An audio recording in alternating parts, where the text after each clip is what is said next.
안녕하세요. 데루타TV의 데루타입니다. 오랜만에 찾아온 새로운 컨텐츠. 그 컨텐츠는 바로 신삼국지 열전! 왜 이 컨텐츠를 가져왔냐고요? 갑자기 요즘 들어 삼국지에 관심이 많아졌거든요. 진짜 이거 준비하려고 정사까지 읽었습니다. 그러니까 재밌게 봐주시고 피드백 남겨주세요. 그러면 고대 중국으로 떠나볼까요? 가후는 무이군 고장현 출신으로 중국 북쪽에서 태어났습니다. 당시 사람들은 가후를 알아보지 못했으나 오직 한양의 염충만이 그를 중시했습니다. 염충은 가후에게 장량, 진평과 같은 기이함이 느껴졌다 합니다. 그 이후 효령으로 천거됐고 낭이 됩니다. 그러다 병으로 관직을 떠났고 서쪽으로 돌아가다가 반란을 일으킨 저족에게 일행이 잡히게 됩니다. 그러자 가후는 이렇게 말합니다. 난 단공의 외손자이니 너희들은 날 따로 매장해라. 우리 집은 반드시 후한예로 나를 살 것이다. 당시 태위 단경은 변방장수로 있으면서 그 위세가 서쪽을 진동했습니다. 즉 거짓말로 저족들을 두렵게 한 것입니다. 그리고 저족들은 그와 맹약을 맺고 그를 풀어주게 됩니다. 그리고 당연히 가후는 단경의 외손자가 아닙니다. 이런 가후의 임기응변 능력은 이와 비슷했습니다. 동탁이 낙양을 입성하고 가후는 태위현 신분에서 평진도의가 됐고 후에 토로교위로 영전됩니다. 그리고 당시 동탁의 사위인 중랑장 우보가 섬 땅에 주둔했는데 당시 가후는 우보의 군대에 있었습니다. 동탁 사후 우보도 죽었고 교위 이각, 곽사 등은 병사를 해산하고 새끼를 따라 고향으로 가고 있었는데 가후가 이들을 보고 한마디 합니다. 장안 사람들은 동탁수와의 양주 사람을 모두 죽여야 한다 말하고 있는데 제군들은 오히려 병사를 버리고 홀로 달아나려고 하고 있으니 일개 정장이라도 그대들을 체포할 수 있소. 군대를 데리고 서쪽으로 가서 장안을 공격해 동탁의 복수를 하는 것이 더 나을 것 같소. 만일 일이 성사되면 우린 다시 국가를 보위해 천하를 정복할 수 있고 일이 성사되지 않으면 다시 도망쳐도 그리 늦지 않을 것이요. 그러자 그들은 곧 장안을 공격했고 승리하게 됩니다. 그들은 가후를 좌풍이게 임명했고 가후의 공을 생각해 가후를 제후에 봉하려 했는데 가후가 말하길 이건 목숨을 구하는 하나의 계책에 불과했는데 무슨 공이랄 것이 있겠습니까? 라며 완강히 사양합니다. 이후 가후를 상서부교에 임명하려 했으나 가후가 말하길 상서부교란 모든 관리의 사장이며 천하 사람들이 우러러보는 직책인데 전 본래 명망이 깊지 않으니 아마도 다른 사람을 설복할 수 없을 겁니다. 설령 제가 영리에 눈이 멀었다 해도 어찌 나라의 조정에 살 수 있겠습니까? 라며 거절했고 이후 가후는 상서에 제수되어 관리선발을 관장했고 많은 일을 바로잡아 구제합니다. 후에 가후가 모친상을 당했고 관직을 버립니다. 그리고 광록대부에 제수됩니다. 그리고 이각과 곽사가 장안에서 다투게 됐는데 이때 이각은 가후를 선의장군에 임명하려 합니다. 이후 둘은 화해했고 천자를 영접하러 나갑니다. 이때 가후들은 대신을 보호했고 천자는 이미 낙양을 떠났습니다. 그리고 가후가 인수를 돌려보냅니다. 그리고 같은 군 출신은 단회가 화엄에 주둔했는데 가후는 단회에게 의탁하게 됩니다. 이미 세상 사람들에게 알려진 가후를 단회의 군사들은 우러러보았습니다. 그러자 단회는 가후에게 군대를 뺏길까 두려워합니다. 그러나 겉으론 극진이 돼 스스로 불안을 느끼게 합니다. 그러다 남양의 장수와 은밀히 교류를 했고 가후는 그렇게 장수에게 가게 됩니다. 가후는 장수에게 의탁했고 장수는 자손의 예를 갖췄습니다. 그리고 단회는 가후가 떠나자 가후의 식솔들을 잘 돌봐줬다고 합니다. 그리고 가후는 장수를 설득해 유표와 화친을 맺습니다. 이때 조조가 장수 정보를 받는데 오래지 않아 퇴각하게 됩니다. 이에 장수는 조조를 추격하려 했으나 가후는 반대합니다. 그러나 장수는 가후의 말을 듣지 않고 패배합니다. 그리고 패배해서 돌아온 장수에게 가후는 이런 말을 합니다. 지금 속히 조조군을 추격하면 반드시 승리할 것입니다. 이번엔 가후의 말을 듣고 가후의 말대로 승리를 거둡니다. 그리고 장수는 가후에게 질문을 합니다.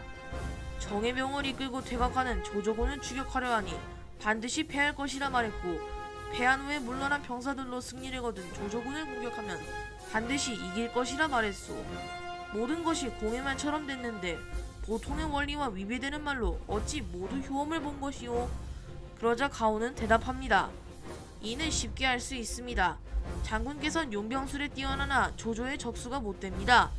조조군이 막 퇴각했으나 반드시 스스로 정예병을 이끌고 뒤를 끊으려 할 것인데, 추격병들이 정예이지만 적수가 못되고 조조군은 사주 또한 정예이기 때문에 반드시 장군이 패할 것임을 알았습니다. 조조가 처음에 장군을 구경하면서 계책으로 실패한 적이 없는데 그의 역량을 완전히 보여주지도 않고 물러났으니 이는 반드시 국내에 변구가 생긴 것입니다. 조조는 이미 장군을 무찔렀으므로 반드시 가볍게 무장한 군대를 빠르게 전진시켰을 것이고, 설령 여러 잠수들을 남겨 차단한다 해도 장수들은 장군의 적수가 못됩니다. 따라서 장군은 패잔병을 이끌고 싸웠으나 승리할 수 있었던 것입니다. 때는 조조와 원소가 관도에서 대치하던 시기, 원소는 사람을 파견해 장수를 부르는 동시에 가후에게 편지 한 통을 써서 구원을 얻으려고 합니다. 그러자 가후는 장수가 있는 자리에서 원소의 사신에게 돌아가서 원소에게 감사하지만 그들 형제들끼리도 서로 받아들일 수 없는데 어찌 천하의 선비들을 받아들이시겠느냐고 전하시오. 장수가 놀라고 두려워하며 어찌 그렇게 말을 하시오? 그러면서 몰래 가후에게 말합니다. 이와 같으니 우리 능당 어느 곳으로 돌아가야 하오? 그러자 가후는 조조에게 귀순하자고 말합니다. 그러자 장수는 원소는 강대하고 조조는 약소하며 또 우리는 조조와 원수지간인데 어떻게 조조를 따라가겠소? 그러자 장수에게 조조에게 귀순해야 할 몇 가지 이유를 설명했고, 장수는 조조군을 귀순하게 됩니다. 조조는 기뻐하며 가후의 손을 잡고 나의 신이가 온천하의 중이 여겨지게 만든 것은 바로 당신이요. 조조는 표를 올려 가후를 집금으로 삼고 도정후에 보합니다. 또 기주목에 오르게 했는데 아직 기주가 평정되지 않았기 때문에 참사공 군사로 남게 됩니다. 원소가 관도에서 조조를 포위했고 조조의 양식은 떨어졌습니다. 그러자 조조는 가후에게 계책을 물어보게 됩니다. 그리고 가후는 계책 대신 이렇게 답합니다. 공께선 현명함에도 용맹에서도 사람을 다루는 데서도 싸움의 힘에서 시기를 결정하면서도 원소보다 낫습니다. 이 네 가지에서 그보다 나은데도 반년이 지나도록 평정하지 못한 것은 단지 공이 완벽을 기하기 때문입니다. 오로지 언제 싸울지만 정하면 순식간에 평정할 수 있습니다. 그 말을 들은 조조는 30여리 원소의 진영을 둘러싸고 공격에 처부섰고 원소군은 크게 무너지게 됩니다. 이후 하북은 조조에 의해 평정됩니다. 조조는 기준목을 겸임했고 가후는 태중대부로 옮기게 했습니다. 조조는 형주를 정복한 후 강을 따라 동으로 내려가 송건을 공격하고자 했으나 가후는 간언을 합니다. 조군께선 옛날에 원시를 쳐부쉈고 이제 형주를 정복했으니 위세와 명성은 멀리까지 떨쳤고 군세는 이미 강성해졌습니다. 만일 형주의 풍부함을 틈타 관리와 선비들에게 상을 내리고 백성들을 위로하고 편안한 땅에서 즐겁게 일하게 한다면 전쟁을 하지 않아도 송건은 머리를 조아리며 항복할 것입니다. 그러나 조조는 가후의 말을 듣지 않았고 결과는 모두가 알다시피 모든 게 불타버렸죠.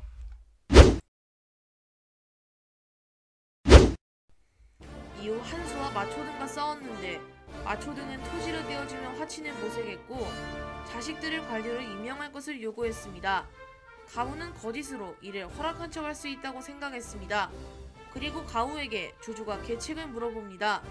그러자 가후는 한수와 마초를 이간질하는 계책을 냅니다. 이 계책은 성공했고 한수와 마초는 격퇴됩니다. 그리고 이 모든 것은 가후가 꾸민 일이었죠. 이 시기에 조비는 오관 중랑장이었고 조식은 재기와 명망이 흥성한 시기였습니다. 사람들은 당파를 잃어 왕위 계승 문제로 다툴 것이라 생각했습니다. 조비는 가후에게 자신의 지위를 공고히 할 방법을 물어봤는데 바라건대 장군께선 인덕과 관용을 발휘하고 숭상하며 직접 평범한 선비의 업을 행하고 아침부터 저녁까지 바쁘게 하며 아들의 도리를 그르치지 않으면 됩니다. 조비는 가후의 가르침을 따라 스스로 깊이 연마합니다. 이후 조조가 가후에게 왕위 계승 문제에 관해 질문합니다. 그런데 가후는 조조의 질문에 대꾸하지 않습니다. 그러자 조조가 왜 대꾸하지 않냐고 물어보자 마침 뭔가를 생각하느라 즉시 대답하지 않았을 뿐입니다. 그러자 조조가 무슨 생각을 하고 있었냐 물어보자 원수와 유표부자를 생각하고 있었습니다. 그러자 조조는 크게 웃었고 패자가 정해졌습니다. 장남인 조비로 말이죠.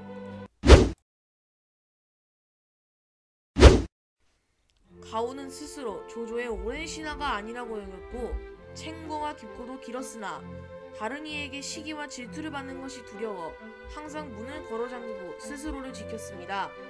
집에 돌아와서는 사사로운 교분을 맺지 않았으며 자식을 시집, 장가보낼 때 검문세족과 혼인하지 않았습니다. 그러나 천하의 지혜와 경영을 노라는 자는 가후를 찾아왔죠. 조조 사후 장남 조비가 즉위했고 가후를 태위에 임명합니다. 또 미수 향후를 봉장했고 시급 300호를 더해 기존 것과 합쳐 800호를 가후에게 주었습니다. 그리고 가후의 작은 아들에겐 가후의 800호 중 200호로 나눠져 열훈으로 삼았고 가후의 맏아들은 도위로 삼았습니다. 이후 조비가 가후에게 질문합니다.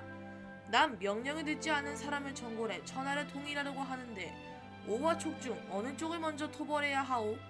그러자 가후는 문덕을 쌓으라고 말했으나 조비는 이 말을 듣지 않았습니다. 그리고 가후는 223년 77세의 나이로 생을 마감합니다.